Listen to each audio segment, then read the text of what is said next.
Questions. Well, Big 12 champion's got a nice ring to it, and what a great football game. Two great teams. TCU should be in the CFP. They're one of the best four teams, and we went toe to toe with them. I thought we could go toe to toe with them, and found a way to win. It was a exceptional football game. A lot of ups and downs between both teams, and great resolve by our guys.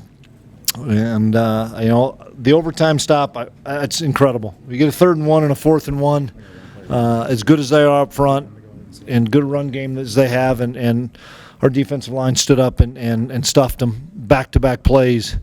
And then I thought it was important for us to get a first down and not make it a 40-some-yard field goal, but get it a little bit closer. And we were able to do that, and then executed to perfection our what we call a Wisconsin of getting the ball to the middle of the field for Ty. And then I would say over the last 5 to 6 weeks, there may not be a more valuable kid on the football team than Ty Zentner. And Ty was huge again today. And what was just so poetic for me was the ball was on his foot in the last game in Big 12 play for him. And there was no doubt in my mind he was making that, no doubt in my mind. So credit to our seniors, credit to our leaders, credit to the culture that they've created, credit to player ownership, the power of belief, all those things, because we've had a lot of tough times. A lot of people doubted that team after we lost to Tulane and said must not be very good, and they took it to heart. And we lost to a good TCU team, lost to a really good TCU team, and ended up getting a win. And then we lost to a good Texas team. And we had to go 3-0, get some help, got some help. And those kids went 3-0 in tough circumstances at Baylor, at West Virginia, home on senior day against KU, to have an opportunity to come here. And we talked about it in the locker room. And you can ask Daniel Green about this. We talked about it in the locker room after we beat KU. We weren't coming here for a participation trophy. We were coming here to win the thing. And that was our mindset all week. And we found a way with great resolve by a bunch of great seniors.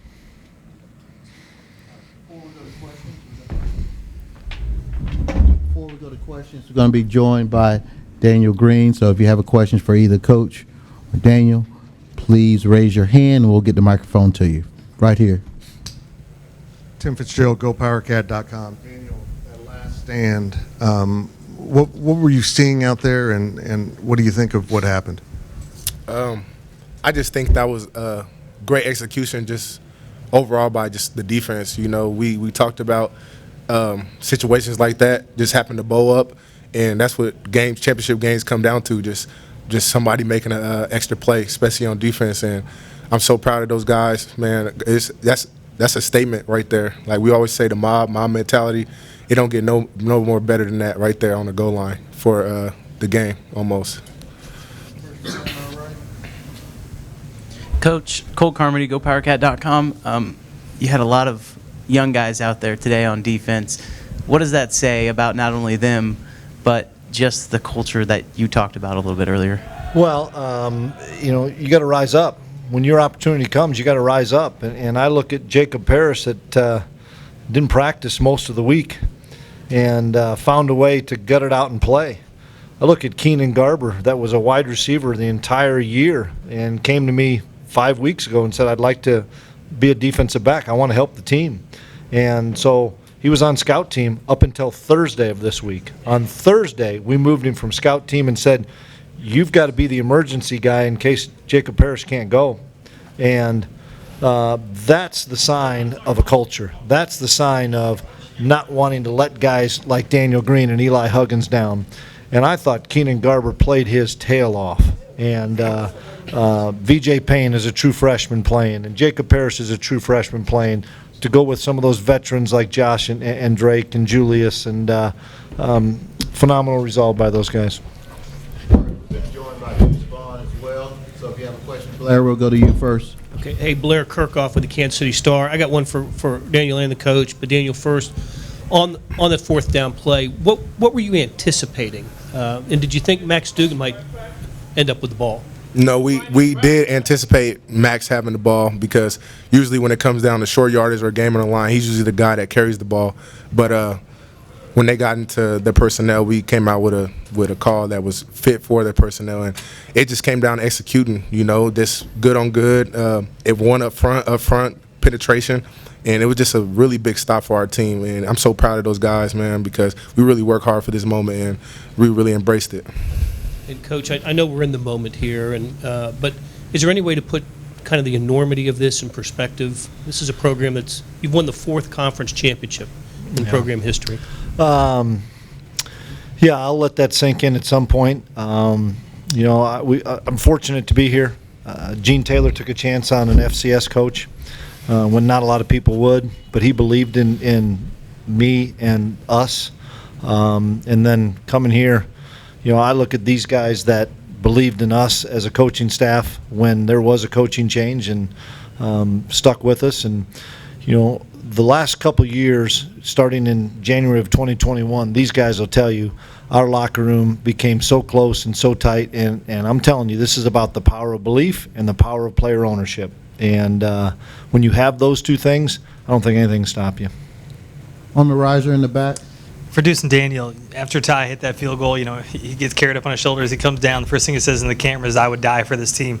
Anytime there's a special team like this, everyone talks about, we're such a close group, we're this, we're that. But how much different does this feel? It's not just a cliche. It's an actual thing, right? Yeah, it is. Whenever I got recruited to come here, Coach Klieman said we're going to build a culture that's going to win championships. It's going to be built on a team, player-first, player-led team, and, man, we've built that. And for what Ty said right after that, man, that's exactly how I feel. I feel like that's exactly how everybody feels inside that locker room right now. And it's just been battling through adversity, the good, the bad, everything that we've been through together has brought us so close together, man. That's my family. Far back to our left. Coach, you guys ran out there when you needed at the end there. Damian Alalio, redshirt freshman from Manhattan, Kansas. Can you just say what it means to see him do that? He doesn't get a ton of snaps, but when you needed him on the biggest play of the game, he got it. Everybody is counted on in those times, and Damian came in and did his job as well as everybody else up front and the linebackers. And this was a pure team win. I mean, offense, defense, special teams, guys that you expect to make big-time plays like these two guys, to guys that maybe are a little bit under the radar. But that's what championship teams do. And championship teams have resolve, and they count on each other when it's crunch time. Second row to our right. Michael Goins, go Powercat. First for Daniel, then for Deuce. Just to the team's perseverance this season and today throughout the game. Like Coach said, it started in January. Just this team coming together and just believing in each other, and belief is what won us this game. Like we came in this game knowing that it was going to be a dogfight and we was going to have to earn it. But not 1 second of that game, we didn't believe that we was going to come out with that victory. And that just showed the character on this team, the culture we got, and the brotherhood we got to just fall on each other and believe in each other throughout. Even all the adversity that hit us, we still just kept believing and fighting. Front row. Oh, sorry. When it comes to that perseverance that you talked about, I feel like it's just our team's will to just go back to work, whether that be after a loss, getting back into the cold tubs, getting everything, the recovery on Sunday, and then getting back to work on Monday, because understanding that, man, the preparation, everything that we do Monday through Friday is how we win football games. And then today, whenever adversity strikes, to persevere and just say we're going to go back to work as an offense, as a defense, and take it play by play, and that's how you win football games. All right. Front row in the middle. I got one for Deuce, one for Coach. Deuce, you didn't have a lot of opportunities for explosive plays today, but the one time you did, you made it count. Can you walk me through that 44-yard touchdown? Yes, sir. We ran like a man scheme, like our no-pull power play.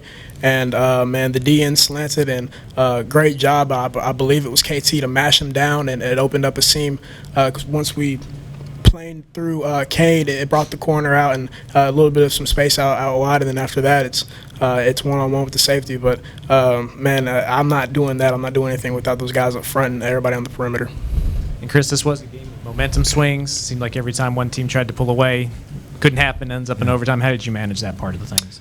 Just stay in the fight. We talk about it all the time, that you're going to have adversity and you got to stay in the fight. And we talked even this morning that field goals aren't going to beat you. And I thought the defense did a phenomenal job a couple times on them moving the ball and holding them to field goals. And then we were able to hit a few explosive plays. And just I can't say enough about these guys and the leadership of this crew, because once we got it to overtime and went on defense first, we knew we were going to get a stop. And I'm telling you, if we didn't get a stop, we were going to score a touchdown and go for two. We were going to end this thing. And Will knew it, and offense knew it. But once we got that stop, we were just going to position ourselves and let Ty win the game. Back row on the left. Jake Wilson with UTARadio.com. Daniel, Deuce, what does it mean to be a part of this team that has just captured the program's first Big 12 Conference Championship since 2012 from a player's perspective? It means everything. When we come here, and like Deuce said earlier, Coach came here to build a culture that wants to win championships. Like if you're playing Power 5 football, you playing at this level of Big 12 football, it's what you came here to do, and just to be able to do it with the group of guys that's on this team. This is a great group of men, great group of coaches, coaching staff, and it's just really amazing feeling to just see the journey that we was on just since January after the last bowl game, to just come in here and do everything that we had set out to do and come out with a victory like that in overtime. That's really, really amazing. I feel like he hit on the head. Everybody contributed in some way, sort of fashion throughout this year, in the building, on the team, in the coaching staff, and everybody just went to work in January and understood that this is what we wanted to accomplish this year, and so it's big time. It's like a big thank you to everybody that's kind of poured into us as players. From our perspective, go out there and play as hard as we can to do things like this. Tori Countred, college football coach. You knew that this TCU team would come back. They've done that in most of our games this year. Watching that last drive where Duggan breaks off a couple runs, ties it up, kind of what's going through your mind there as you're going potentially to overtime? Well, to try to get our offense ready to go, to try to get a field goal, and we were close. We had a good drive. Will threw a strike to Deuce on a slant route on a third down that got us past midfield, and then they did a nice job of stopping us. But we were trying to win that thing in regulation, and weren't able to do it. And then, once again, Ty pins them down inside the 10, so they can't mount a drive so that they could win it in regulation. And I want to say, on behalf of all of three of us up here, K-State Nation came today. That crowd was electric, and it was an unbelievable atmosphere. And when we were on defense, that crowd was phenomenal. And can't thank our fan base enough for coming down here in droves and cheering on these guys, because we were playing for them as much as we're for each other.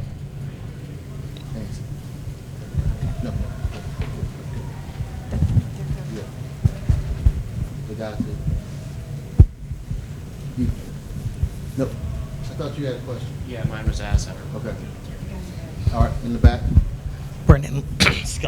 Brendan Lewis of Levita News here in Fort Worth, Texas. I remember Coach Klieman talking to you this summer at Big 12 Media Days when you stated about Will Howard, intending to stay at K-State and not transferring. How do you think you have taken it as Adrian Martinez have gotten injured and he's now the starting quarterback? These guys will tell you, everybody in that locker room has so much confidence in Will Howard. And Will Howard's a flat winner. And he's a competitor. He wanted to play. But I credit both Adrian and Will for how this has gone this year, as far as both kids helped us win a Big 12 championship for sure. And both kids rallied around each other when the other one wasn't playing. And that's a culture. That's a sign of a group of guys that love each other. And when it ended up being Will's job, when Adrian got hurt, Adrian was his biggest fan and helped him a bunch. And, Will Howard deserves everything he got today. And these guys will tell you, the kid works his tail off and is a great, great leader for a young player. In the middle, front. Derek Young, K-State Online. Daniel Green, this time last year you said you were immediately coming back because this is what you were going to play for. So how rewarding does this experience feel for when you reflect on that moment? It's really just a great feeling just to do it with a group of guys that came a long way. Like this journey's been so long, and it's been a ride that I wouldn't trade for anything. You know, a lot of adversity, a lot of ups and downs, but we believed in each other, you know, and we believed that we could do this. We set it out from the first time we got back from the bowl game in the wintertime, and we said we was going to do this. And just to come out today and do it how we did it today is just really an amazing feeling. Yeah, Max Olson for The Athletic. Coach Klieman, you mentioned at the start of this the losses that this team had to kind of respond to. How did you see this group of guys go back to work after Tulane, after the first TCU game, after Texas? Just the fact that they were more upset about it, that they let an opportunity slip, whatever it may be. Now, we lost to a Tulane team that might be a New Year's Six Bowl team, too, so maybe they were actually a pretty good football team. But you can't trip on something that's behind you. You got to focus on the next game, and I thought we played a phenomenal game the next week against an Oklahoma team that I think was ranked 5th in the country, and fought after that. And that's the thing we kept talking about, our guys, is don't have an edge just after a loss, have an edge after a win. And these last 4 weeks, I think our preparation in the final 48 hours prior to us finishing practice on a Thursday to teeing it up on Saturday has been as good as anything I've ever been involved with, of guys owning it, locking into the final details, and playing with unbelievable focus and unbelievable resolve for each other. And these last 4 weeks, our guys have been so locked in and razor sharp. Tim Everson, Manhattan Mercury. Coach, Julius battled with Quentin Johnston throughout the whole game. How big was that pick? It was huge. And Quentin Johnston's a great football player. I mean, he's a first-round draft pick. And we gave Julius a tough task. And you know our defense, there's a lot of one-on-one situations, and you're going to lose some. That's part of being a defensive back. You're going to lose some of those situations, but you got to make sure and stay in the fight. And we called a great blitz on a 3rd and goal from the 8, and Julius got flipped on it and makes a huge pick to keep him out of the end zone. But that's Julius. Julius wants to be on that stage, and that's why he's the player he is.